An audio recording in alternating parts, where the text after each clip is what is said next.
Bonjour à tous, ravi de vous retrouver sur Public Sénat pour suivre dans un instant les débats des sénateurs autour du projet de loi relatif à l'orientation et la réussite des étudiants.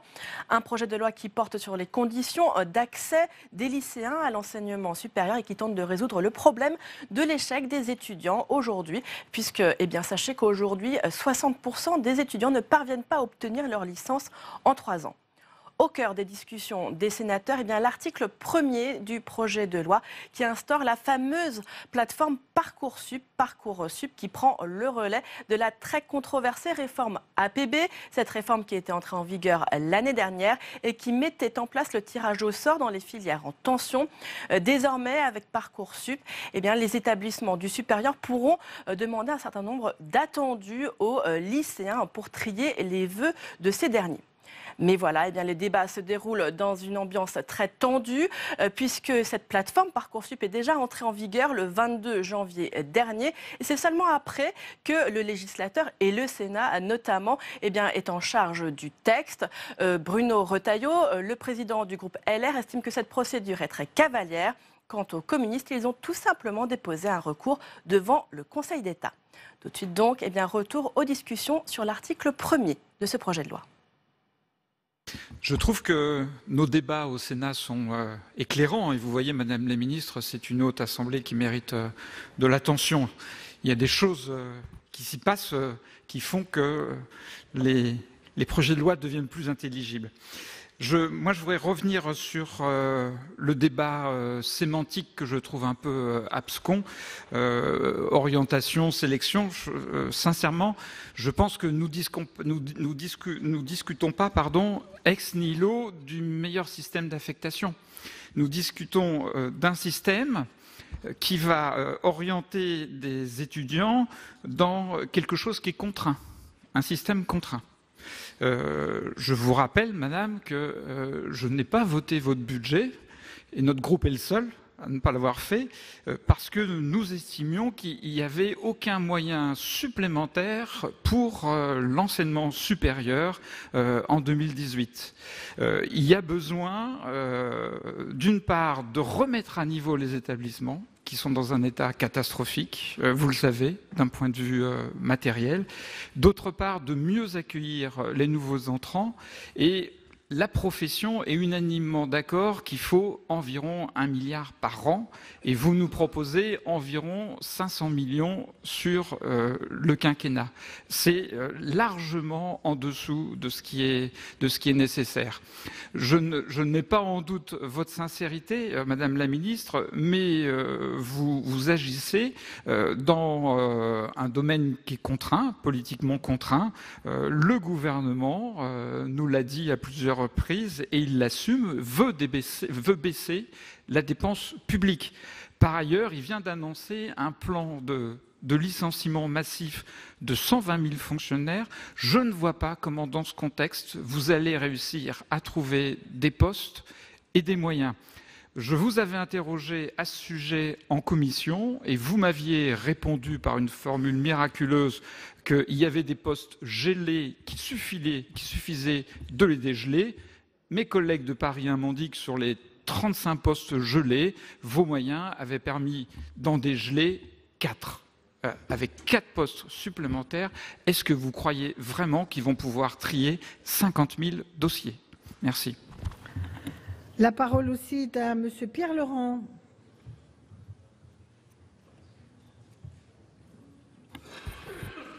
Oui, bonjour Madame la Ministre et chers collègues. Mon intervention porte sur l'ambiance un peu générale de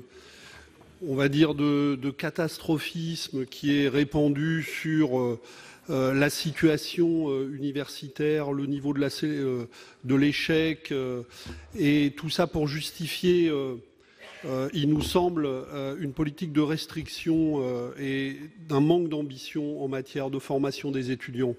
Avec un taux de diplomation autour de 80%, la licence à la française fait figure plutôt de bon élève au niveau de l'OCDE. On est donc loin des chiffres claironnés partout, qui se contredisent d'ailleurs d'une présentation à l'autre.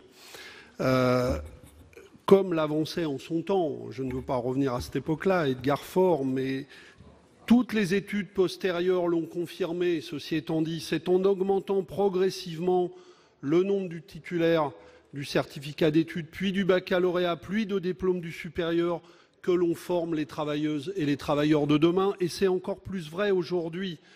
On parle d'un rapport de productivité de 2 à poste égal entre un salarié qualifié et un non qualifié. Et le besoin aujourd'hui de travailleurs de plus en plus qualifiés ne cesse d'augmenter, et a fortiori avec les évolutions et la révolution numérique. L'évolution des carrières, nous le savons tous, fait que les travailleurs et les travailleurs polyvalents sont celles et ceux qui sont le plus à même de changer de profession, d'emploi, d'entreprise, exigeant donc des capacités auxquelles le supérieur prépare. Il est essentiel de rappeler que la détention d'un diplôme du supérieur est un formidable rempart contre le chômage, encore aujourd'hui, toujours perfectible, certes, mais bien existant.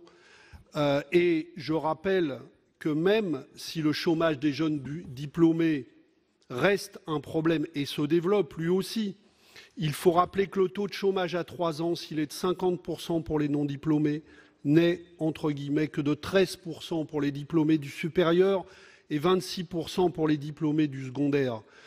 Donc quand on entend dire qu'il faut mettre par exemple un terme au mythe du supérieur pour toutes et tous, eh bien nous considérons au contraire qu'il faut, on entend en fait en vérité derrière cette affirmation que certains prétendent qu'il faut en finir avec la possibilité pour toutes et tous de se construire un avenir, et nous restons attachés à une ambition de formation pour les étudiants du supérieur qui manque singulièrement dans le débat qui nous occupe aujourd'hui. Merci, chers collègues. La parole est maintenant à Madame Laurence Cohen. Merci Madame la Présidente, Madame la Ministre. Moi, je veux insister sur le fait que ce sont les jeunes femmes qui vont être les premières victimes de votre réforme, bien qu'elles soient plus nombreuses dans les séries générales et qu'elles réussissent le mieux le baccalauréat. Je m'explique. En effet, les attendus dont on arrive déjà à appréhender le cadre pour les premières délibérations des établissements et le document de cadrage du ministère laissent craindre la création de tunnels du secondaire vers le supérieur. De fait, l'officialisation de ces tunnels pose la question de la perpétuation à l'échelon du supérieur de l'orientation sexuée. Officialiser des barrières, notamment concernant les séries au baccalauréat, c'est empêcher celles et ceux qui veulent poursuivre leurs études dans une autre direction que celle ouverte par la série choisie, de s'orienter vers leur projet d'études. Dans le cadre des jeunes femmes, cette orientation biaisée dans le supérieur représente un obstacle supplémentaire dans la mesure où le choix de série, dès la fin de troisième, est déjà genré. Ainsi, comme le montrait Françoise Vouillot, les stéréotypes sexistes, d'autant plus dans l'âge de construction de soi, influencent les orientations. C'est comme cela qu'on se retrouve avec une filière littéraire composée à 81% de lycéennes, contre à peine 45% en filière scientifique. Sur ce point, il est d'ailleurs intéressant de noter que dans le cas de la filière S, à note égale, un vœu de lycéen est plus souvent respecté qu'un vœu de lycéenne. Cette différenciation sexuée, on la retrouve aussi en filière technologique et professionnelle, où la distinction se fait entre filière de production pour les jeunes hommes et filière de service pour les jeunes femmes. Et ce constat, on le retrouve, Madame la Ministre, dans tous les pays, notamment occidentaux, comme le pointait un rapport de l'UNESCO. De fait, en créant des barrières à l'entrée de la L1 en fonction des séries et enseignements, comme l'ont déjà décidé certaines universités et comme l'impliquent les attendus nationaux, vous rassurez certes certains élèves, mais vous maintenez les jeunes femmes dans une orientation genrée. Je vous l'accorde, Madame la Ministre, le travail d'émancipation des jeunes femmes ne débute pas à la fin du lycée, mais il aurait été de bon ton que votre réforme n'ajoute pas une pierre à cet édifice d'orientation subie. C'est pourtant ce qu'elle fait, puisqu'en autorisant certaines universités à filtrer les candidatures en licence en fonction de la série de baccalauréat obtenue et en mentionnant dans les attendus nationaux des critères orientant les jeunes en fonction de leur série, vous déportez dans le supérieur l'orientation sexuée subie au lycée. Ceci est d'autant plus regrettable car cette orientation genrée a évidemment des répercussions à plus long terme dans le milieu professionnel, avec des métiers plus que majoritairement masculins, d'autres au contraire quasi exclusivement occupés par des femmes. Cette non-mixité de certains métiers et certaines filières est pour le moins archaïque, source d'inégalités professionnelles et salariales, et on s'éloigne encore de la volonté exprimée par le président de la République de faire de l'égalité entre les femmes et les hommes une grande cause du quinquennat. Merci, chers collègues. La parole est à Madame Marie-Pierre Monnier pour le groupe socialiste. Merci Madame la Présidente. Madame la Ministre, mes chers collègues, nous sommes d'accord sur un point essentiel. Nous pouvions continuer à accepter une admission post-bac conditionnée à un tirage au sort. Il fallait changer ce processus de décision totalement injuste. Mais Parcoursup ne répond pas aux exigences d'aujourd'hui ni de demain, car la problématique première est le manque de moyens humains et financiers, estimé à 1 milliard par an pour faire face à la démographie étudiante, comme l'a rappelé Gilles Roussel, le président de la CPU. Je souhaite aborder plus spécifiquement la question de l'orientation. Le texte reste assez flou à ce sujet et le dispositif d'information et d'orientation dont il est question devra nécessairement faire l'objet de mesures réglementaires pour le préciser. J'ai été professeur principal en collège pendant de très nombreuses années et l'orientation, je vous le dis, ne commence pas en terminale. Ce n'est pas le début. Je dirais au contraire, c'est la fin du processus d'orientation, entamé au moins 7 années auparavant. Parce qu'en terminale, le bac est déjà choisi et ne nous le cachons pas. Selon le bac réussi, les prérequis attendus, les compétences indispensables pour affronter et réussir le post-bac ne seront pas les mêmes. La première des choses est qu'il faut, dès le collège, avant l'orientation à lycée, quel qu'il soit, travailler de façon régulière, accompagner l'élève dans son cheminement, dans sa réflexion sur son avenir, dans sa connaissance des filières, mais aussi dans la découverte du monde du travail. Il faut un accompagnement dans une réflexion sur l'estime de soi, sur l'image qu'il a de lui-même, sur la confiance qu'il a en lui. Il faut arriver à casser les stéréotypes, comme l'a dit Laurence Cohen, existants sur la sexualisation des métiers. Il faut ouvrir les jeunes bacheliers ruraux à la perspective d'études supérieures plus longues et moins à proximité que ce qui est généralement constaté, voire le rapport du CESE de janvier 2017. Aujourd'hui, comme le montrent de nombreux témoignages sur le processus de préinscription ouvert il y a maintenant plusieurs semaines, beaucoup d'élèves arrivant en terminale ont du mal à se projeter et se retrouvent démunis pour répondre à certaines demandes comme une lettre de motivation à rédiger. La plupart n'en ont jamais fait et ne savent pas toujours quoi répondre, ni sur eux, ni sur leur motivation profonde. Oui, l'orientation s'apprend. C'est un processus long qui ne dépend pas seulement d'une décision à un moment T, comme le souligne Madame Bérangère Benoît, conseillère d'orientation au CIO de Rennes. J'espère que ces éléments seront pris en compte dans le cadre des mesures réglementaires qui accompagneront ce texte, afin que l'objectif d'une meilleure réussite des étudiants dès le premier cycle ne se réduise pas à une mécanique plus ou moins déguisée de sélection de l'accès au premier cycle de l'enseignement supérieur, mais passe par une orientation réussie, c'est-à-dire une orientation choisie par l'élève qui remet l'élève au cœur du choix. Je vous remercie. Merci, chers collègues. La parole est à Monsieur Patrice Joly du groupe socialiste et républicain. Madame la Présidente, Madame la Ministre, chers collègues, nous voulons tous ici répondre à l'échec trop important des étudiants dans leur parcours pour accéder à la licence. Mais le dispositif que vous proposez, notamment pour les filières en tension, n'est pas à la hauteur des enjeux. La possibilité d'un oui-si ou d'un non introduit un tri parmi les lycéens à travers un certain nombre de filtres. Il s'agit d'une sélection déguisée qui renforcera les inégalités d'accès à l'enseignement supérieur au détriment des bacheliers issus des classes modestes et défavorisées, et notamment celles issues des territoires ruraux. Car la question centrale qui doit être posée et qui malheureusement est insuffisamment traitée par ce texte est celle de l'égalité des étudiants face aux études supérieures. Si l'on prend un exemple, celui que je connais bien, celui de la Nièvre et celui de la Bourgogne-Franche-Comté, le taux d'accès à l'enseignement supérieur reste inférieur à la moyenne nationale. Cet écart est encore plus manifeste pour les titulaires d'un bac professionnel. En effet, seulement 1 sur 2 poursuit une formation post-bac. La région Bourgogne-Franche-Comté souffre d'un déficit réel en matière de diplômés de l'enseignement supérieur. Il y a un écart négatif de plus de 5% entre la proportion d'une classe d'âge diplômée d'enseignement supérieur au niveau national et celle constatée au niveau régional, alors même que le taux de réussite au bac est supérieur à la moyenne nationale.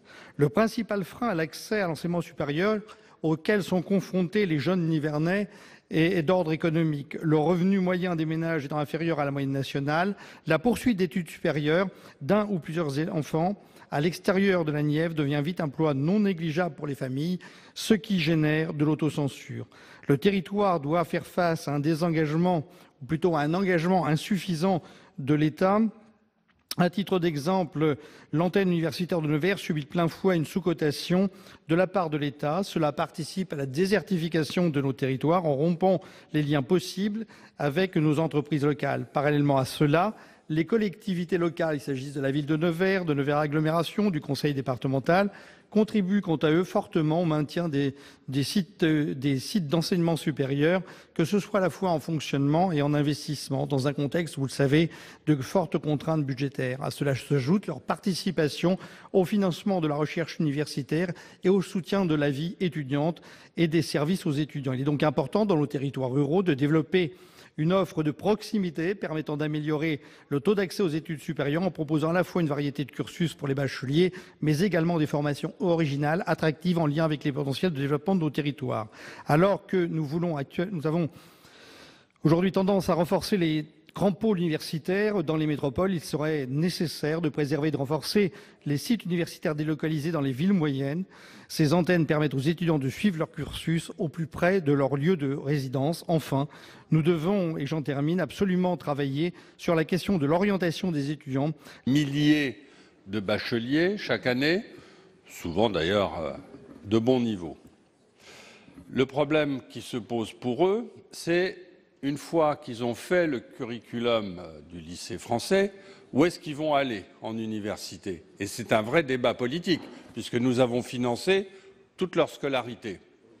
Alors ils peuvent aller dans une université ou une école du pays où ils sont, ils peuvent rentrer en France, ou ils peuvent aller dans un pays tiers, et nous savons tous, par exemple, que nos amis canadiens ont une politique extrêmement active pour attirer vers eux les francophones. Et donc, le fait d'ouvrir la possibilité pour ces jeunes, qui sont soit des jeunes français, soit des gens du pays, mais qui ont fait leur scolarité au lycée français, soit des étrangers qui ont quand même passé le bac dans un centre d'examen français, le fait d'ouvrir la possibilité pour ceux-ci de s'inscrire, de postuler pour un enseignement, une inscription dans une université ou une école de l'académie qu'ils souhaitent, je pense que c'est un plus considérable pour attirer ces jeunes vers la France. Je pense qu'en faisant ça, nous faisons une bonne politique. Merci. Merci, chers collègues. La parole est à Monsieur David Assouline, groupe socialiste. Merci, Madame la Présidente, Madame la Ministre, mes chers collègues. Je voulais prendre la parole de façon plus générale sur le texte à partir de l'intervention de Monsieur Grosperrin. Il s'est permis de vouloir convoquer l'histoire. En gros, il nous a dit on a perdu 30 ans. À l'époque de la réforme de Vaquet, c'était ce qui était voulu, et maintenant, enfin, on s'y penche, c'est-à-dire qu'on accepte la sélection. Il fait en cela le pire de ce que l'on peut faire en histoire, la décontextualisation, et un anachronisme absolu. Quel était l'enjeu? Qui reste l'enjeu? C'était de permettre au plus grand nombre d'accéder à l'université. Donc l'enjeu était la démocratisation et la massification, c'est-à-dire obtenir l'égalité des droits face à ceux qui voulaient la remettre en question en empêchant le fait qu'on ait le droit de rentrer à l'université quand on avait obtenu le diplôme qui le permettait, le baccalauréat. Cette bataille, elle a été gagnée, celle de la massification. Aujourd'hui, nous sommes face à un autre enjeu, qui est celui d'ailleurs qu'a rappelé le président de la République sur bien d'autres sujets. Nous devons passer de l'égalité des droits, qui est souvent obtenue, et là, dans notre pays, à l'égalité dans les faits. Et l'égalité dans les faits, quand il y a massification, c'est permettre qu'une fois qu'on a obtenu ce droit, on donne tous les moyens pour que la réussite soit du plus grand nombre. Or, bien entendu, En ne donnant pas tous ces moyens, pendant 30 ans, tous les gouvernements ont minimisé cela, à des degrés divers, il faut le dire quand même, mais ils l'ont minimisé. Eh bien, c'est cette sélection qu'on a refusé d'institutionnaliser, qu'il faut continuer à refuser d'institutionnaliser, est devenue une sélection sauvage. Ceux qui pouvaient s'en sortir sont toujours les mêmes. C'est-à-dire que la sélection sociale a perduré par le fait que, bien entendu, quand on arrive, fils d'ouvriers, d'employés, à l'université, c'est déjà une fine couche, parce qu'on les a écrémés pendant toute la scolarité.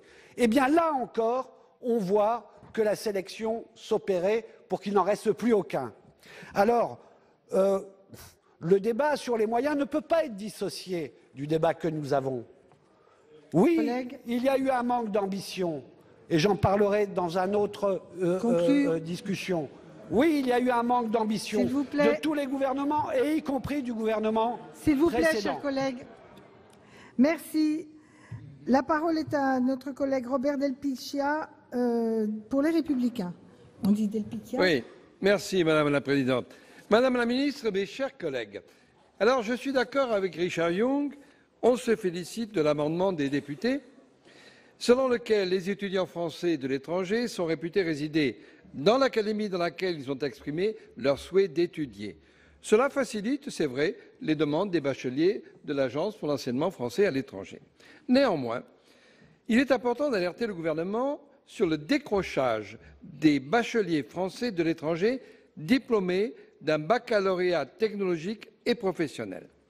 La loi prévoit en effet depuis 2013 des quotas pour garantir aux élèves ayant obtenu un bac professionnel ou technologique une place dans les filières IUT ou BTS. Ce quota est réservé à ceux qui ont obtenu les meilleures notes ou une mention au baccalauréat.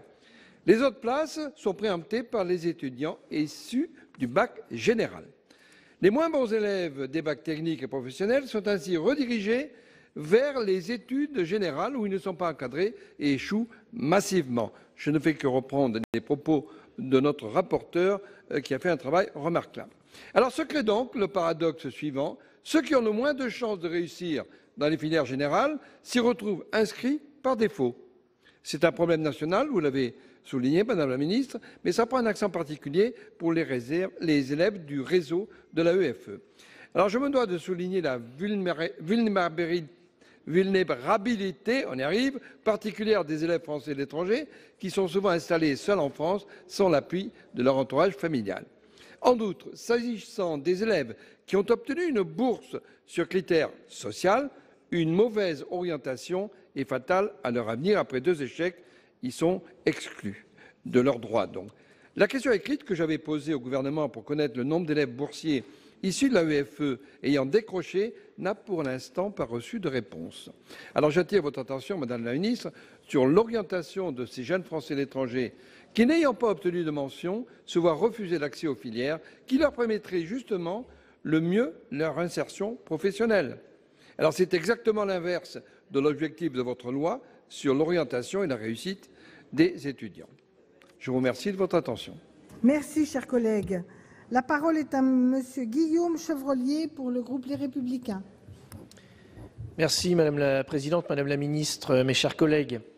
Abandon de poste, échec à répétition. En France aujourd'hui, 60% des étudiants ne terminent pas leur première année de fac.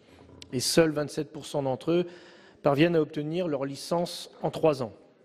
Cet échec de l'orientation est d'autant plus désolant que nos entreprises ont besoin de compétences partout, dans les métropoles, mais aussi dans les départements ruraux comme le mien en Mayenne, où nos entreprises recherchent 2000 collaborateurs. On recherche des jeunes qualifiés, responsables, désireux de travailler. L'échec de cette première année de cycle est double. Échec de la pratique du tirage au sort imposé par la plateforme Admission Post-Bac, APB, qui ne prenait en compte ni les parcours individuels, ni les vocations, ni les motivations des lycéens. Échec de l'accompagnement de ces derniers qui n'ont pas été aidés dans la définition de leur projet professionnel, correctement orientés vers la bonne filière ou encore informés des débouchés du cursus emprunté. Voilà la perspective que la France offre aujourd'hui à plus de la moitié de ses jeunes citoyens, une année d'errance et de nomadisme. À quel prix? Un coût psychologique et humain pour l'étudiant qui perd confiance en lui, confiance en ses talents, et aussi un coût pour sa famille. Un coût financier, le coût des échecs de l'université est estimé à 500 millions d'euros par an, selon une enquête de France Stratégie. Bref, un gâchis personnel, social et financier. Ce constat, nous le partageons, mais cependant, la précipitation avec laquelle le gouvernement soumet ce projet de loi relatif me laisse perplexe. Pourquoi mettre en place une réforme de l'accès à la première année de l'enseignement supérieur, créer de nouveaux dispositifs comme la plateforme Parcoursup, dont les dysfonctionnements ont été relevés par Monsieur le rapporteur, avant d'engager une réforme globale du lycée et du baccalauréat? Pourquoi déléguer l'accompagnement et l'orientation de l'élève au système universitaire plutôt que de l'engager dès le début du lycée? Cette réforme a été préparée de manière précipitée, dans l'urgence, et dans l'intérêt des étudiants et du pays. C'est une réflexion et une approche beaucoup plus globale que nous devons engager. Ce texte manque d'ambition. Je vous remercie. Merci, chers collègues. Nous avons donc l'ensemble des prises de parole sont maintenant achevées sur l'article 1er. Je vais donc, nous allons prendre donc l'examen de cet article. Nous avons un premier amendement qui a été déposé par le numéro 3, par M. Ouzoulias, Pierre Laurent et le groupe communiste. Merci Madame la Présidente, Madame la Ministre. L'avantage d'une loi, quand elle s'applique déjà, c'est qu'on a sous les yeux un certain nombre d'exemples extrêmement instructifs. Donc je vais vous en donner très rapidement quelques-uns. Avant, j'aimerais vous dire que, je mets entre parenthèses vos pudeurs lexicographiques, que votre sélection, non seulement elle ne porte pas sur le bac, qui est un diplôme national anonyme, mais elle porte sur les résultats du lycée. Donc des résultats qui sont essentiellement déterminés par la position sociale des lycéens. Et ce que je voulais vous dire aussi, dans le peu de temps qu'il me reste, c'est que non seulement elle va porter sur le lycée, mais aussi sur la capacité des parents à pouvoir payer des organismes privés extérieurs pour monter les dossiers de Parcoursup. Vous trouverez en ce moment sur Internet, là j'ai un site, xxsite.net, la formule sérénité au tarif de 560 € la prestation, où vous pouvez, grâce à cet organisme, vous faire rédiger votre projet motivé, votre CV, votre lettre de motivation. Donc quand on en arrive à ces extrémités, Madame la Ministre, on sélectionne quoi et on sélectionne qui ? À un tarif de 560 € la prestation, on sélectionne les familles qui pourront débourser une telle somme. C'est très au-delà de votre ambition de la réussite des élèves. Moi, je vois plutôt la réussite d'entreprises privées qui sont en train de faire des niches commerciales et financières sur le recul du service public. Merci. Merci, chers collègues. L'avis de la commission, monsieur le rapporteur. Merci, Présidente. Moi, je crois que le groupe communiste est dans sa logique, et je la respecte. Mais les questions qu'on peut se poser, j'ai rencontré un directeur d'une fac de sciences, c'est comme ça qu'on appelle, qui me disait, mais est-ce qu'on s'imagine qu'un élève de première bac pro puisse entrer en terminale S? Non, je crois qu'on est un peu dans la même logique. Et si on continue votre logique de suppression de cet article 1, on revient sur 3 points. Le premier point, c'est la non-sélection. Alors, on peut l'appeler de différentes manières. J'ai cru comprendre, Madame la Ministre, que vous parliez peut-être plus d'appariement, de discrimination, en tout cas, le mot peut-être vous gêne, mais quelque part, il y a une sélection de facto qui se mettra en place, parce que c'est vrai qu'il y aura beaucoup d'étudiants qui seront amenés à conditionner, en tout cas, leur entrée sur Parcoursup. Mais moi, ça ne me gêne pas. Le deuxième, c'est qu'il y avait 3 critères qui existaient auparavant. Si on revient à ce que vous voulez, c'était le domicile, les préférences et puis la situation familiale. Je crois qu'on peut parvenir là-dessus. Puis enfin, c'est le tirage au sort. Le tirage au sort, on l'a dit que c'était absurde, inique, c'était pas légitime en tout cas et respectueux de l'avenir de nos jeunes. Et puis enfin, donc mon avis sera défavorable parce qu'aussi il y a 850 000 lycéens et étudiants redoublants qui attendent et je crois qu'on rajouterait de l'anxiété à tous ces jeunes. Et je pense que ce dispositif Parcoursup est peut-être plus intéressant qu'APB, parce qu'APB, c'était un moyen en soi pour pouvoir aller à l'université et réussir ses études. Parcoursup, me semble-t-il, est plutôt... Ouais, APB, pardon, c'est l'inverse. Était une fin en soi pour réussir ses études après peut-être. Tandis que le Parcoursup me semble plutôt un moyen, justement, d'appariement entre les compétences et les attendus pour pouvoir ensuite réussir des études. Et ça me paraît beaucoup plus intéressant ce qui se passera après Parcoursup qu'avant, en tout cas, APB. Merci. Donc, merci, chers collègues. La parole est à Madame la Ministre.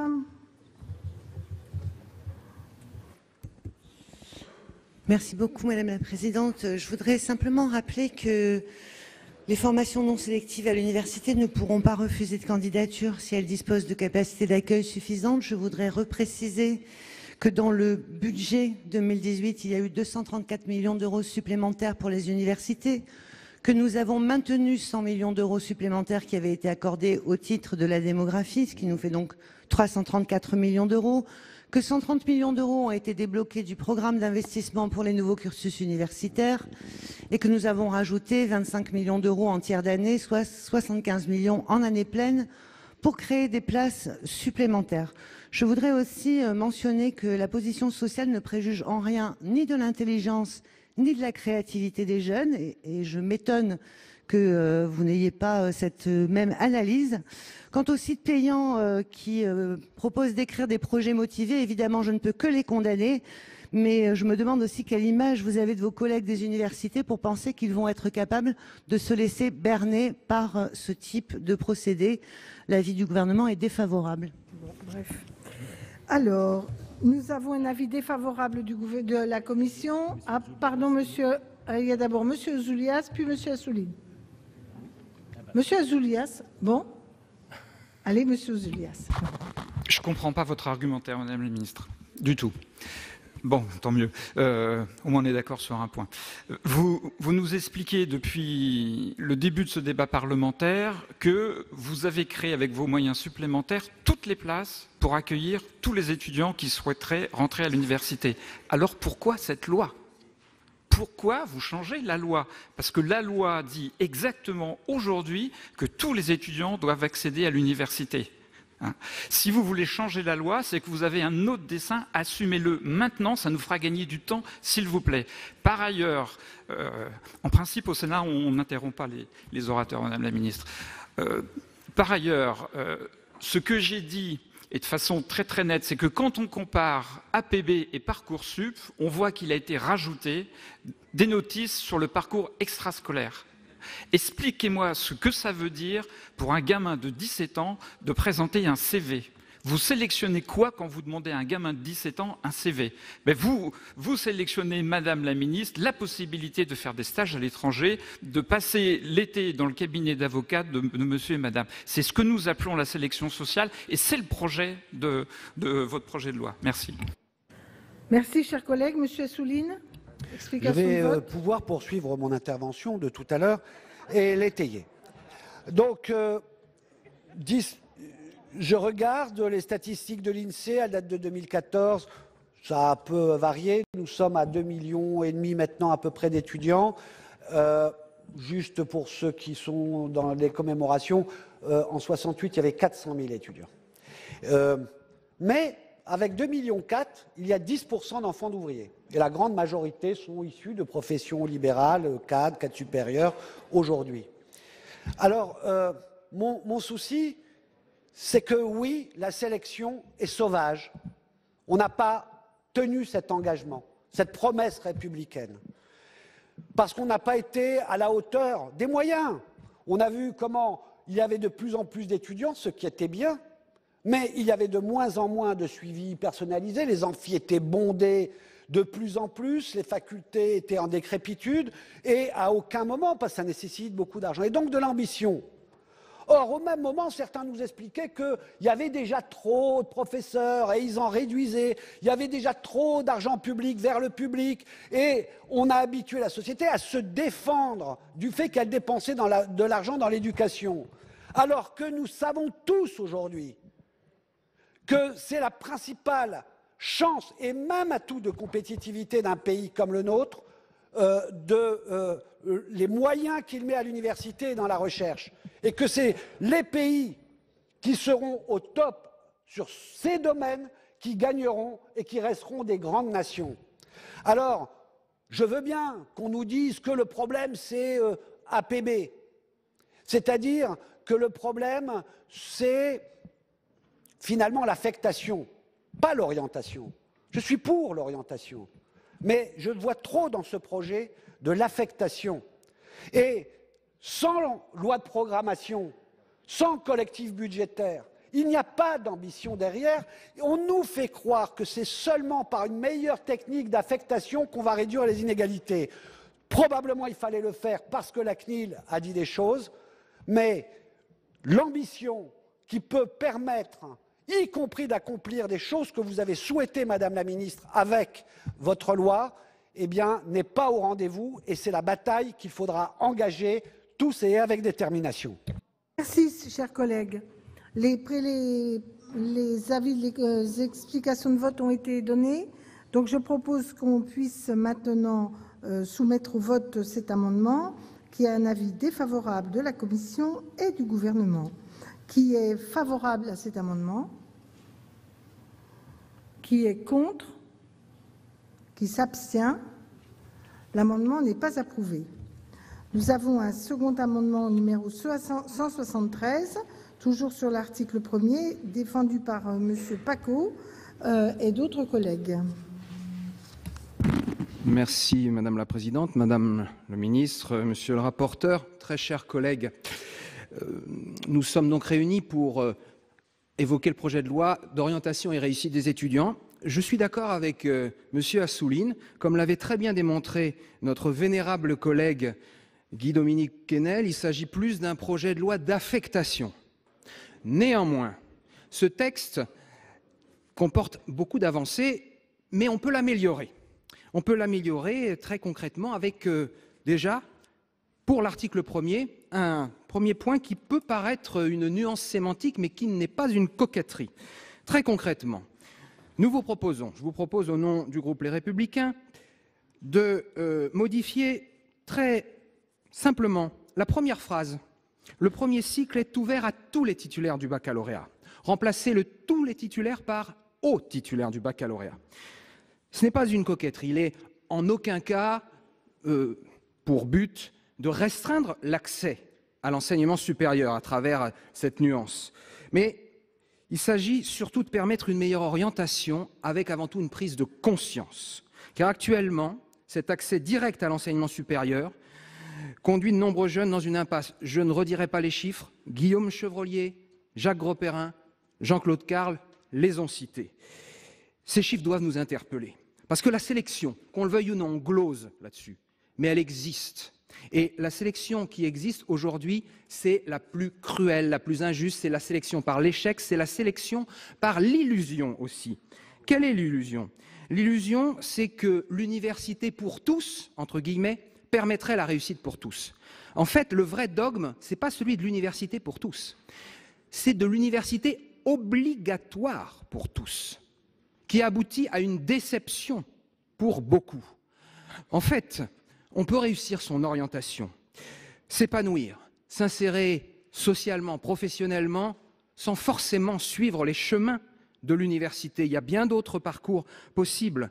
Et la lucidité que nous devons avoir, c'est que l'orientation réussie, c'est une orientation évidemment beaucoup plus choisie que subie, mais c'est une orientation réaliste. Et c'est ce à quoi nous devons tous travailler via ce projet de loi. Je vous remercie.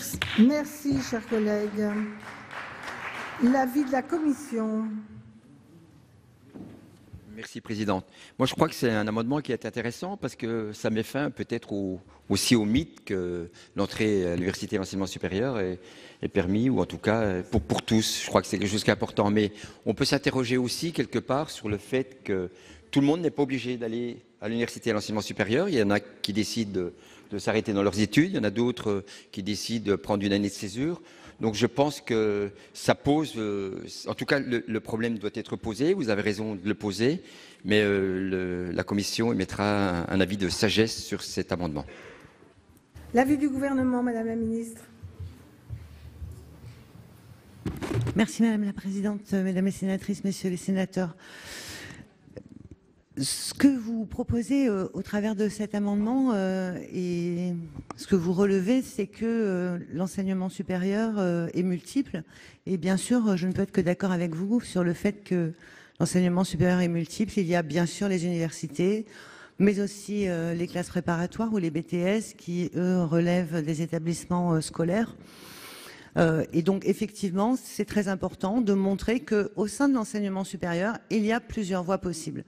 Mais au-delà, ce que le gouvernement souhaite montrer, c'est qu'il est extrêmement important de considérer toutes les formes d'apprentissage comme des formes qui peuvent être des formes d'excellence. C'est pour ça que nous souhaitons revaloriser la formation par l'apprentissage dès avant le baccalauréat. Et c'est un vrai travail de fond que nous devons faire, puisque bien souvent, les gens considèrent que ces filières en apprentissage, au lieu d'être d'autres types de pédagogie qui conviennent aux jeunes de manière à se former, eh bien, sont plutôt considérées comme des voies dans lesquelles on va lorsque l'on ne peut pas aller ailleurs. Et ça, pour moi, c'est une première erreur, et c'est à ça que nous souhaitons travailler avec Muriel Pénicaud. Jean-Michel Blanquer va proposer le 14 février prochain un projet de réforme, non seulement de la façon dont vont s'organiser les années lycée, mais aussi de la façon dont va s'organiser le baccalauréat. Et bien entendu, peut-être qu'il existe une forme de logique à penser qu'on aurait dû commencer par le lycée et le baccalauréat pour préparer le supérieur. Nous avons considéré que pour une fois, et j'insiste bien sur le pour une fois, on peut aussi définir ce qu'attend le supérieur et organiser le cycle lycée pour conduire les jeunes vers le supérieur. C'est une autre façon de voir les choses, certes, mais c'est une façon qui rend peut-être un peu mieux compte de la réalité et qui fera, je l'espère, que dans les années à venir, on ne choisira plus l'université par défaut, mais on choisira l'université pour ce qu'elle est en capacité d'apporter en termes de formation à notre jeunesse. Enfin, je suis très attachée au fait que le baccalauréat est le premier diplôme de l'enseignement supérieur. Et ça, c'est très important que dans cette vision globale, nous garantissions que l'obtention du baccalauréat, c'est bien la possibilité pour les jeunes qui le souhaitent de poursuivre leurs études dans l'enseignement supérieur. Donc, pour toutes ces raisons, l'avis du gouvernement est défavorable. Merci. Monsieur Ouzoulias, explication de vote. Oui. Moi, je voudrais répondre à notre collègue Paco pour souligner d'une part que nous raisonnons ce soir que sur 50% des filières, parce qu'il est entendu qu'il y en a 50% qui sont sélectives et sur lesquelles ce soir nous n'aurons rien à dire.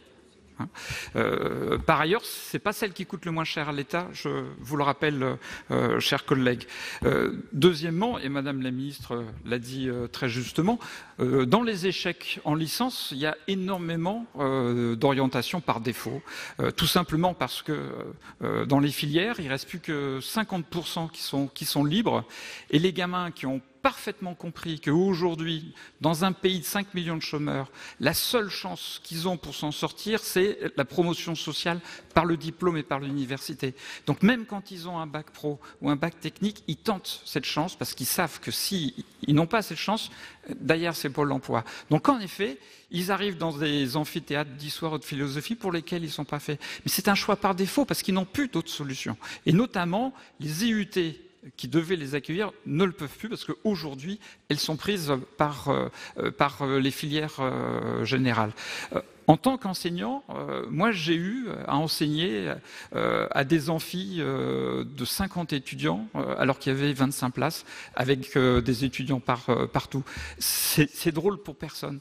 Mais quand vous discutez avec ces jeunes, ils ont conscience que la filière ne correspond pas tout à fait à leur formation, mais ils veulent tenter jusqu'au bout cette chance parce que c'est la petite lucarne d'espoir qu'il leur reste pour arriver à un espoir de promotion sociale.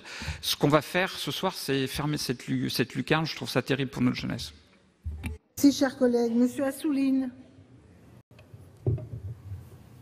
Oui, je relève que Madame la Ministre a dit quelque chose de très important dans la fin de son intervention, que je n'avais pas entendu aussi clairement jusqu'à présent, que le bac doit rester le premier diplôme de l'enseignement supérieur et doit permettre à ceux qui le souhaitent de pouvoir accéder à l'enseignement supérieur, sans autre barrage que des orientations, etc.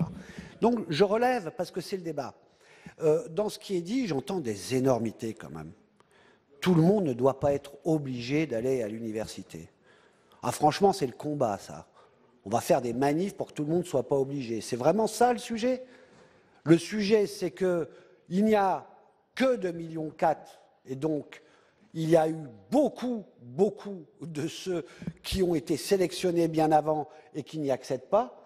Et l'enjeu, c'est de savoir, si vous considérez que c'est trop, c'est-à-dire que le vice du système français serait qu'il a l'illusion que la majorité des jeunes devraient sortir avec un diplôme d'enseignement supérieur, alors que ce n'est pas possible, parce que l'inégalité naturelle, je ne sais quoi, devrait conduire à d'autres parcours. Eh bien, c'est là la différence, depuis très longtemps, entre d'ailleurs la gauche et la droite. C'est que nous pensons que nous devons toujours faire pour que le plus grand nombre accède, et notamment que l'ensemble des couches sociales puissent avoir les mêmes possibilités d'accéder. Or, aujourd'hui, ce n'est pas le cas. J'ai répété le chiffre sur les 10% d'ouvriers qui sont à l'université, et que donc l'écrémage s'est fait avant. Comment corriger? On peut réformer le lycée, le collège, parce que tout cela est un tout. Mais on discute par morceaux tout le temps. Oui, il y a probablement même une révolution pédagogique globale, parce que les autres systèmes universitaires ne sont pas du tout les mêmes aux États-Unis et ailleurs. Il y a des choses en mieux et des choses en moins. Mais en tous les cas, l'enjeu en filigrane de ce débat, il est clair. Où on veut vraiment faire en sorte que chacun puisse être orienté, où on pense qu'il faut acter le fait qu'il n'y a pas la place pour tout le monde dans l'enseignement supérieur et qu'il y aura toujours des élites qui peuvent y avoir droit, et c'est très social, et les autres qui doivent faire autre chose. Merci. La parole est à Madame Robert. Merci Madame la Présidente. Je trouve très intéressant qu'on commence finalement l'examen de ce texte avec un amendement qui pourrait finalement être anodin, puisqu'il suffit de changer un mot. À tout. C'est pas rien. Mais en changeant un mot, c'est-à-dire bien sûr, cela modifie considérablement à la fois la valeur et la nature même du baccalauréat, et je suis très heureuse que la ministre ait rappelé ce à quoi il donne accès, c'est-à-dire si le jeune le souhaite à la poursuite d'études supérieures, mais plus que cela, à tout donne la possibilité d'ouvrir. Et quand on parlait d'orientation, c'est se donner la possibilité, s'il le souhaite, de pouvoir avoir accès à l'enseignement supérieur et du coup à être accompagné. Et par cet amendement-là, vous commencez à cranter finalement ce qui est pour nous vraiment peut-être la ligne rouge, qui est une plus forte sélectivité dès le départ, alors même que nous voulons commencer. Mon collègue qui veut remplacer à tous les par le mot « eau ». Et puis, il va plus loin dans son argumentaire. Ici, je cite, « Il y a quelques mois, le président de la République déclarait vouloir mettre un terme au mythe et, entre guillemets, l'université pour tous ». Moi qui suis curieux, je suis allé chercher la phrase du président de la République et je vous donne la bonne citation. « Entre guillemets, nous ferons en sorte que l'on arrête, par exemple, de faire croire à tout le monde que l'université est la solution pour tout le monde. » Ça n'est pas la même traduction que j'ai. Alors, comme le français est une langue très subtile, peut-être que vous allez me convaincre. Alors, pourquoi je vous le dis? Parce que, de mon point de vue, il faut qu'on fasse très attention. Et je partage l'opinion de ma collègue ici. C'est toute la philosophie du projet qui risque d'être mise en cause si on joue sur les mots aujourd'hui. Car il vaut mieux orienter les bacheliers, je préfère, mieux les accompagner, tous ces étudiants, afin qu'ils trouvent une voie plus adéquate à leur envie, à leur parcours et à leurs compétences. Il faut leur offrir collectivement une chance, moi je le dis. Donc je suis au regret de vous dire que si votre amendement passait, je serais quand même très inquiet pour ces étudiants qui se retrouveraient dans une impasse. Donc à ce titre, en ce qui nous concerne, nous allons voter aussi contre cet amendement. Merci, chers collègues. La parole est à Monsieur Lafond. Il est où, Monsieur Lafond? Ah oui, pardon. Oui, Monsieur Paco, derrière votre amendement, il y a des préoccupations que nous partageons sur l'échec à l'université, sur les problématiques d'orientation. Néanmoins, comme vous l'avez dit tout à l'heure, votre amendement, ce n'est pas une petite coquetterie. C'est un amendement qui change assez fondamentalement l'accès, non pas à l'université, mais l'accès à l'enseignement supérieur. Puisque, en faisant du bac une condition nécessaire, mais plus suffisante à l'accès à l'enseignement supérieur, ça pose une question fondamentale. Qu'est-ce qu'on fait, qu'est-ce qu'on propose aux jeunes qui auraient leur bac et qui ne se feraient pas forcément accepter dans l'enseignement supérieur?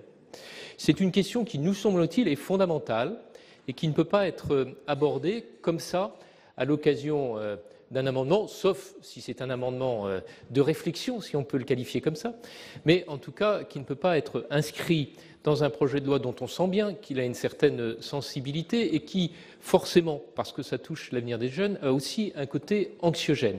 Et donc nous ne voterons pas votre amendement, pour les raisons que je viens de vous expliquer, en ayant aussi à l'esprit une préoccupation qu'a rappelé le rapporteur dans son propos introductif, en disant que ce texte, il est attendu par 850 000 jeunes qui sont en train de préparer leur baccalauréat et qui, j'en suis sûr, ne comprendraient pas que dans le cadre d'une discussion parlementaire comme ça, on ait en cours de leur scolarité, en cours de leur année de lycée, comme ça, modifié assez substantiellement, assez profondément leur accès à l'enseignement supérieur. Donc on comprend les préoccupations qui sont les vôtres, mais on ne peut voter comme ça, sous cette forme, cet amendement.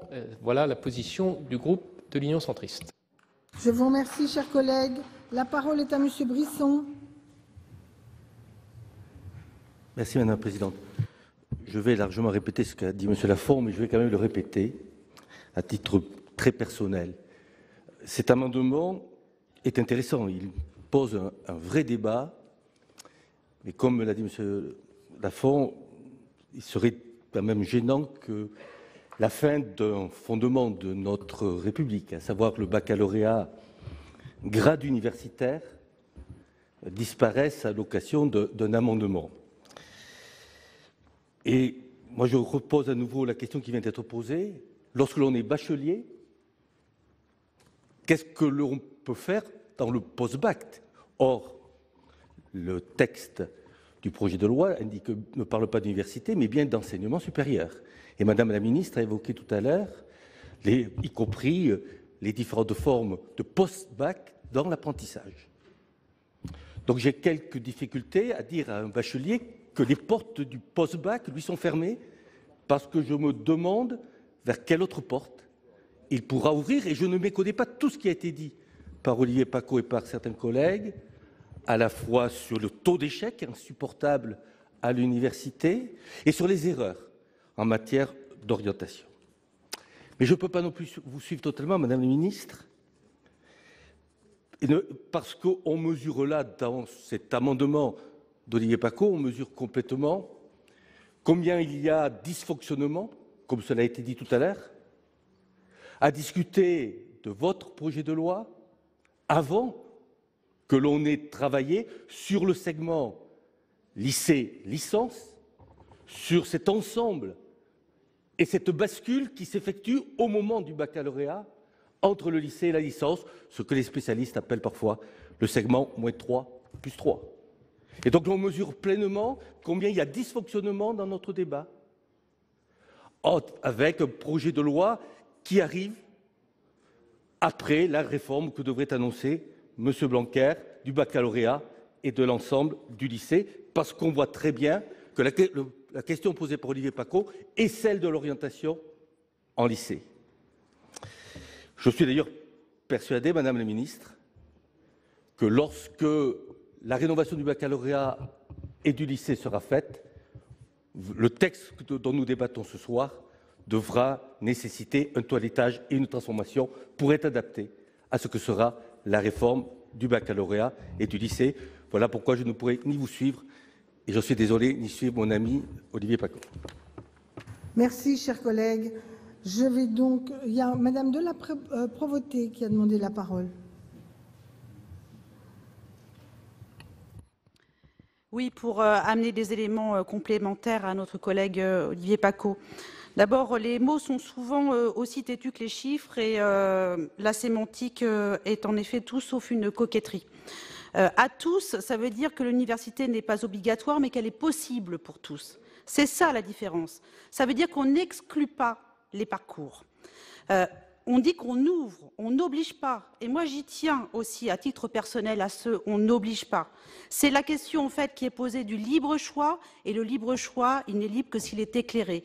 Et donc, cette question, qui va être une question fondamentale dans les mois qui vont suivre, c'est surtout de permettre à tous de faire son choix en conscience et d'avoir la possibilité d'intégrer la meilleure filière dans laquelle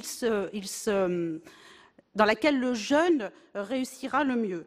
Et quand vous dites « oh », il y a la question de l'exclusion. Et qui on exclut?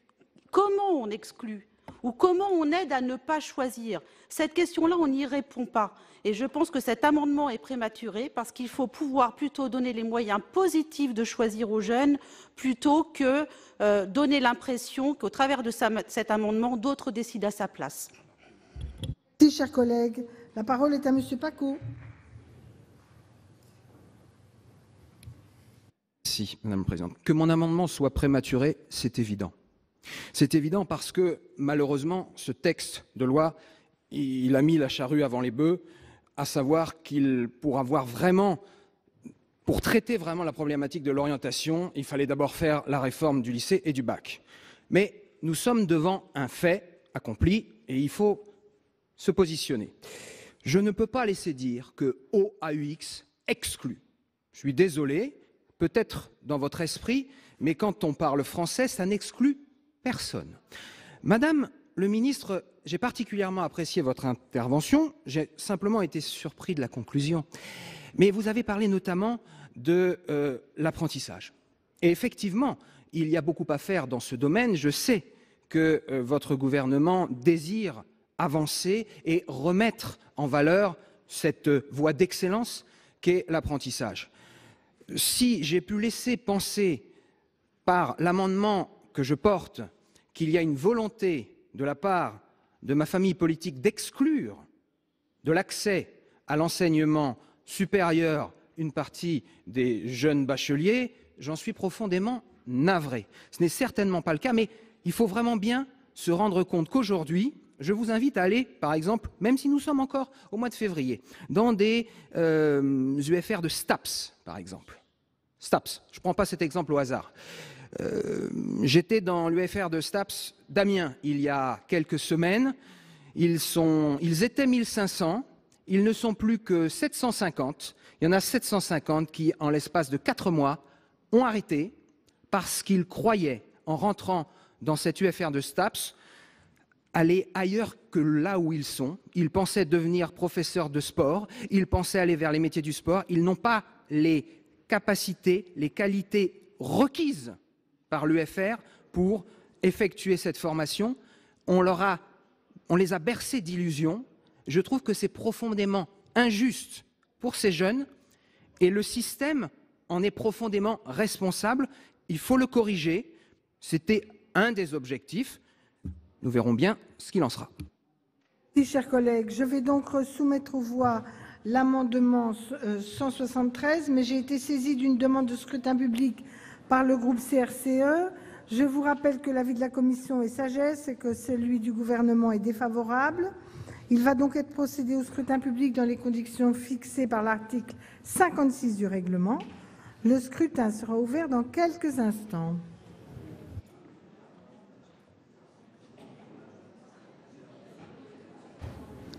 Chers collègues, voici les résultats du scrutin numéro 58 sur l'amendement 173. Compte tenu de l'ensemble des délégations de vote accordées par les sénateurs aux groupes politiques et notifiées à la présidence, il y a 346 votants, 326 suffrages exprimés, pour l'adoption 147, contre l'adoption 179. Le Sénat n'a pas adopté l'amendement. Nous allons donc aborder maintenant l'examen de l'amendement 143 rectifié, présenté par Madame Laborde. Merci Madame la Présidente, Madame la Ministre, mes chers collègues. L'article L612-3 du Code de l'éducation en vigueur dispose que tout candidat est libre de s'inscrire dans l'établissement de son choix. Il s'agit d'un principe auquel le groupe RDSE est profondément attaché, car il permet au candidat de choisir son orientation et d'envisager une éventuelle mobilité géographique qui peut être justifiée par diverses raisons, telles que l'absence d'une formation dans son académie de résidence ou encore par des charges de famille. Nous considérons en effet que le droit en vigueur doit être maintenu sur ce point et que ce principe ne doit connaître d'exception lorsque les capacités d'accueil ont été dépassées. Si l'avis du Conseil d'État du 16 novembre 2017 constate l'abrogation de cette disposition, il souligne que le projet de loi, je cite, réaffirme le principe de liberté d'inscription du candidat dans l'une des formations de son choix. Madame la Ministre, comme vous l'avez indiqué à plusieurs reprises, le gouvernement n'a pas pour intention d'instaurer la sélection à l'entrée de l'université. C'est la raison pour laquelle, je l'espère, vous ne verrez aucun inconvénient à ce que l'on préserve explicitement dans la loi le libre choix du candidat. Tel est l'objet du présent amendement qui a pour objectif de garantir l'exigence constitutionnelle d'égal accès de tous à l'instruction, tout en reconnaissant qu'il puisse y avoir des exceptions conformément aux dispositions prévues par le présent article. Merci, chers collègues. L'avis de la Commission, Monsieur le rapporteur. Merci, Présidente. La Commission est défavorable dans la mesure où je voulais montrer en discours préalable tout à l'heure, lorsque le niveau en licence, un débat sensible, mais surtout des enseignants alertent sur les lacunes des étudiants. Moi, je voudrais rappeler à messieurs les sénateurs et sénatrices qui sont là, qui ont peut-être enseigné à l'université, mais certains se rappellent qu'à l'université, les enseignants n'aiment pas enseigner en première année, parce qu'ils savent qu'il y a un écrémage qui va se mettre en place, et puis ils ont des vraies difficultés à enseigner en première année. Souvent, les enseignants-chercheurs, ils commencent à enseigner en deuxième, troisième, quatrième année.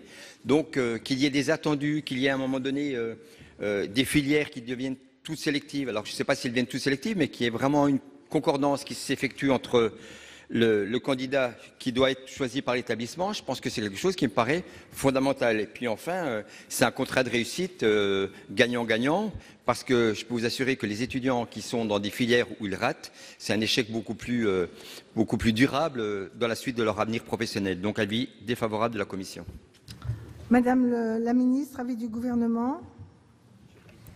Merci Madame la Présidente. C'est aussi un avis défavorable du gouvernement, puisque pour nous, vraiment, l'essentiel, ce n'est pas simplement d'avoir une carte d'étudiant, mais c'est vraiment que ce texte nous permet d'offrir aux universités la possibilité de faire des parcours qui vont être adaptés à la diversité et au profil des étudiants pour les accompagner vers la réussite.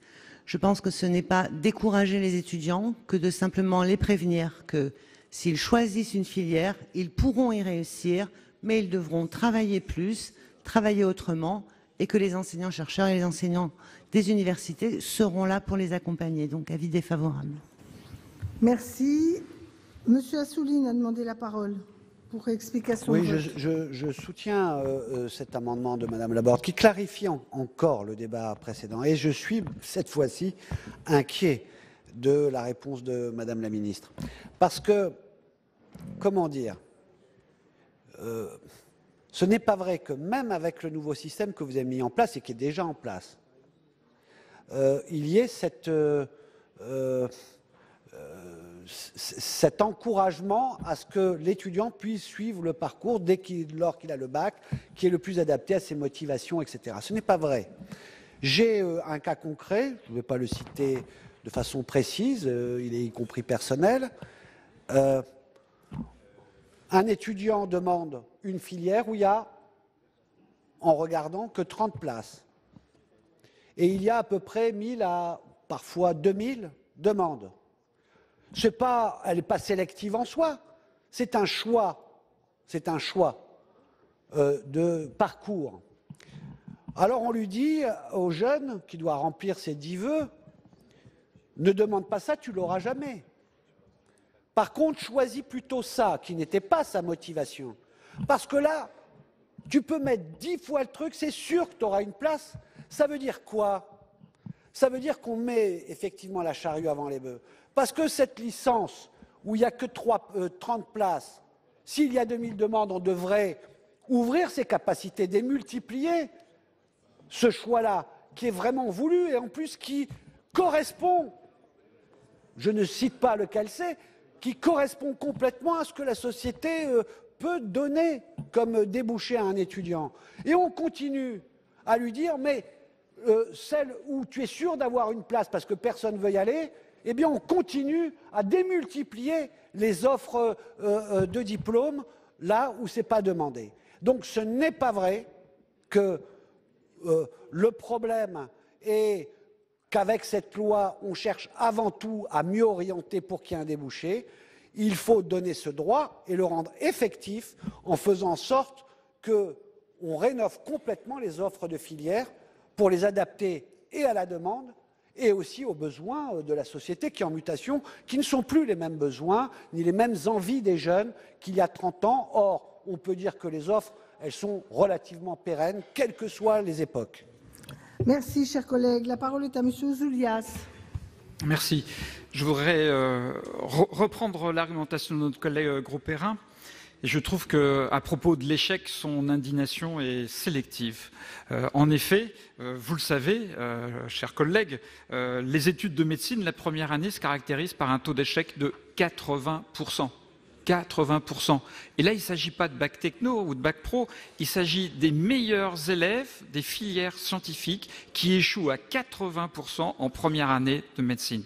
Donc là, cet échec-là, manifestement, il scandalise personne. Il y a un numerus clausus qui est tout à fait accepté par tout le monde.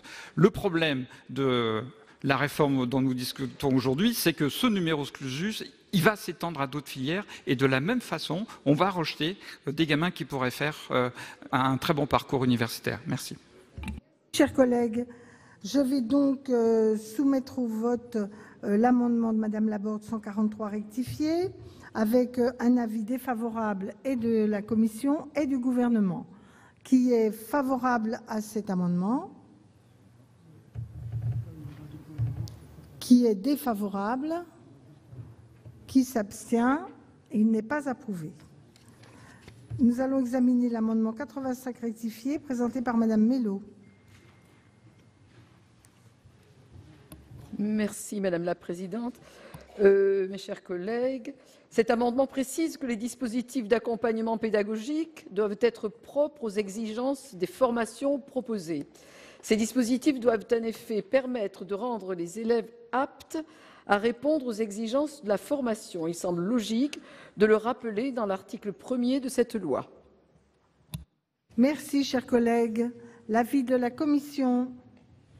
Merci Madame la Présidente. Je demande un retrait parce que c'est l'esprit de ce dispositif, donc il accomplit quelque part. Maintenant, Madame la Ministre, avis du Gouvernement. Même avis, il me semble que cet amendement est satisfait, d'autant plus que je voudrais préciser qu'on ne change pas les exigences des formations proposées, mais on accompagne les étudiants pour que les exigences de la formation soient remplies. Donc c'est retrait, sinon défavorable. Merci. Madame Mello. Oui, je vais le retirer. Retrait de l'amendement. Nous pouvons donc passer maintenant à l'examen de l'article de deux amendements faisant l'objet d'une discussion commune, toujours à l'article 1er. D'abord l'article 141 rectifié bis présenté par Madame Laborde. Merci Madame la Présidente. Madame la Ministre, les enseignants-chercheurs des universités s'inquiètent du niveau de maîtrise de la langue française en licence. Or, la compréhension même des cours et des questions posées lors des examens en dépend. De surcroît, cela constitue, outre un frein à l'embauche, la fin de toute communication possible dans toutes les circonstances de la vie, peu importe la voie choisie. Certains universitaires évoquent même une souffrance à la correction des copies. Même si nous comprenons qu'il est compliqué de demander à l'enseignement supérieur de combler les lacunes accumulées par les étudiants tout au long de leur scolarité, il me semble pertinent pour les établissements qui le peuvent de proposer des modules de langue française. Le présent amendement propose donc de préciser dans l'article 1er que les dispositifs d'accompagnement pédagogique peuvent comporter un tel module. Et à titre personnel, je vous dirais que j'ai eu des stagiaires que j'étais prête à embaucher, et puis je me suis dit que non, parce que relire systématiquement tout ce qu'elle m'écrivait me posait beaucoup de problèmes et aurait été un souci supplémentaire. Merci, chers collègues. L'avis de la commission... pardon, il y a un deuxième amendement qui est celui de Madame Mello.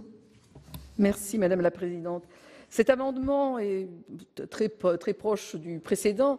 Il propose d'accorder une attention particulière à la maîtrise de la langue française dans les dispositifs d'accompagnement pédagogique. Cette disposition s'inscrit dans le plan d'action global sur la maîtrise de la langue française de la rentrée 2015. Une étude du ministère de l'Éducation nationale de juillet 2016 jugeait que 60% des élèves de 3e avaient un niveau correct, même si la moitié d'entre eux doivent encore progresser. À l'autre extrême, 15% des élèves n'ont pratiquement aucune maîtrise ou une maîtrise réduite de ces compétences et sont en difficulté devant un texte complexe ou comprenant un vocabulaire peu courant. 3% des élèves sont même en grande difficulté, c'est-à-dire qu'ils ne maîtrisent quasiment aucune des compétences évaluées. C'est donc un réel problème. Chers collègues, cette fois-ci, je demande donc l'avis de la commission. Merci, Présidente. Donc, c'est le même commentaire pour les deux amendements, 141 et 84. Donc, je demande un retrait au profit de l'amendement 198 de la Commission qui sera présenté plus tard. On a bien entendu que c'est une priorité. En tout cas, c'est un amendement très important, la langue française, et on proposera justement un perfectionnement de ces langues françaises dans le cadre du premier cycle d'enseignement supérieur. C'était l'amendement qui avait été proposé à l'Assemblée nationale par Annie Genevard. L'avis du gouvernement, Madame la Ministre. Madame la Présidente, oui, c'est effectivement un retrait au bénéfice de l'amendement du rapporteur présenté ultérieurement.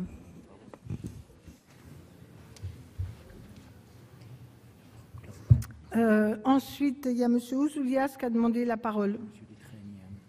Oui, je reviens aux études de médecine, où en première année, on sélectionne, là c'est le cas, des étudiants avec des QCM, donc on leur demande simplement de faire des croix.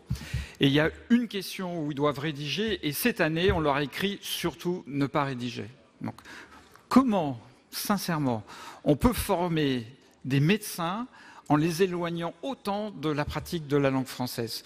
J'aimerais vous citer un paragraphe de Marc Bloch, « L'étrange défaite », 1944, je lis « Bachotage, autrement dit, hantise de l'examen et du classement, pis encore, ce qui devrait être simplement un réactif destiné à éprouver la valeur de l'éducation devient une fin en soi vers laquelle s'oriente dorénavant l'éducation tout entière.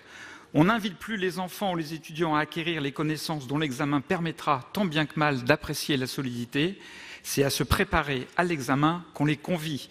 Ainsi, un chien savant n'est pas un chien qui sait beaucoup de choses, mais qui a été dressé à donner par quelques exercices choisis d'avance l'illusion du savoir. Merci.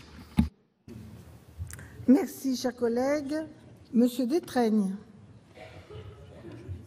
Oui, Madame la Présidente, c'était simplement pour demander une précision et à Madame la Ministre et au rapporteur, puisqu'ils ont demandé que soient retirés ces amendements qui parlaient de la maîtrise de la langue française au profit, je crois, de l'amendement 198 ou autre. Mais que dit l'amendement 198? Est-ce que c'est le même ou est-ce que c'est une formule alambiquée qui pourrait être comprise de différentes manières?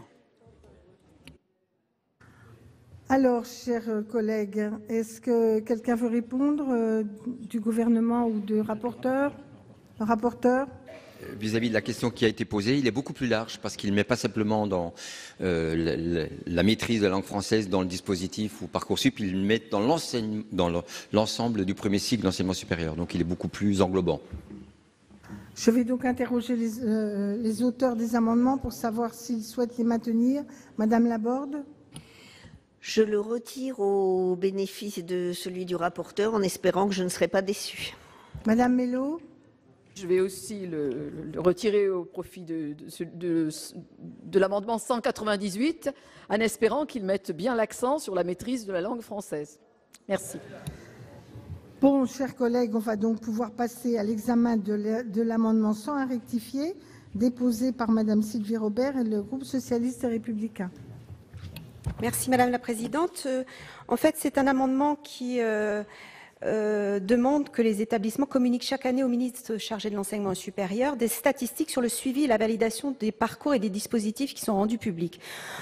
En fait, c'est un alinéa qui reprend un dispositif qui figure déjà dans le Code de l'éducation, qui donne la possibilité aux étudiants de bénéficier au cours de leur premier cycle universitaire de dispositifs d'accompagnement pédagogique et de parcours de formation personnalisés. Mais il semble que cette possibilité, de l'aveu même de certains présidents d'université, soit un peu restée lettre morte. Et donc, afin d'inciter à l'application de ce dispositif, il est proposé que les établissements transmettent annuellement les données relatives à son application. Avis de la commission, monsieur le rapporteur. Avis favorable. Madame la ministre. Oui, même avis, c'est une précision utile. 2 avis favorables de la commission et du gouvernement. Je mets donc au vote cet amendement. Qui est favorable à l'amendement? Qui est opposé? Qui s'abstient? Il est donc approuvé. Voilà pour les débats des sénateurs autour de ce projet de loi relatif à l'orientation et la réussite des étudiants, plus précisément autour de l'article 1er du texte qui porte sur Parcoursup. Cette plateforme qui a pris le relais de APB le 22 janvier dernier. C'est d'ailleurs là tout le problème, puisque les sénateurs débattent de cette plateforme d'un point de vue législatif, bien seulement après sa mise en place.